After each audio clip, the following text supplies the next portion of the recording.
85-ega selle võeti kiiremalt, 772 Karlis Reidurit, 95 Kalekus Arvel, 12 Joosep Pärn, 112 Ilias Kurasnõuski, 454 Kasimir Kinderson, 110 Richard Paak, 65 Viljandi omapoiss Romeo Pika, 103 Norman Erik Linnas, 72 Jaanis Reiduris, 22 Hugo Torp, 758 Maks Uljanov, 357 Paavo Koivisto, number 1 Heilis Veimero, 181 Nikolai Tõtko, 8 Nikos Stenberg, 460 Aron Laine, 656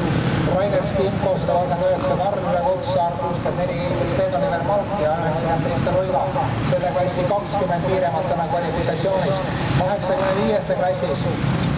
Ainar läheb peaaegu kogu perekonnaga, ainult Maine on millegipärast maha jäetud. Lapsed on kenasti tsikli peale rivis, aga 85 klassi kiiremad siis täna. 125 Emil Mekvan, 799, 338 Tommi Mäginen, 32 Toni Rautanen, 352 Henri Airi ja 541 Dmitri Vinogradov, 163 Vladimir Loginov on siis tänane MX Open klassis Tarkevi. Ja rahvaste võite vaikselt, kui käed taskust välja võtta, plaksutada võistlejate paraadil osalejatele,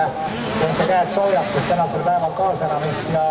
aplodeerimist ja kisakära tuleb jälle ette võtta siin niikuinii rohkem kui üks kord, nii et harjuge sellega, te olete mulgikrossil aastal 2016, kus teadupoolest publikul on väga suur roll selleks, et sõitjad ennast rajal hästi tunneksid ja täna on see roll veel ka selles mõttes vägagi oluline, et publik valib välja täna ka siis lemmiku ja publiku lemmikule läheb täna siis auhinnarahaks tervelt 200 € ja publiku lemmik selgub siis selle moel, et tuleb siis oma piletile kirjutada.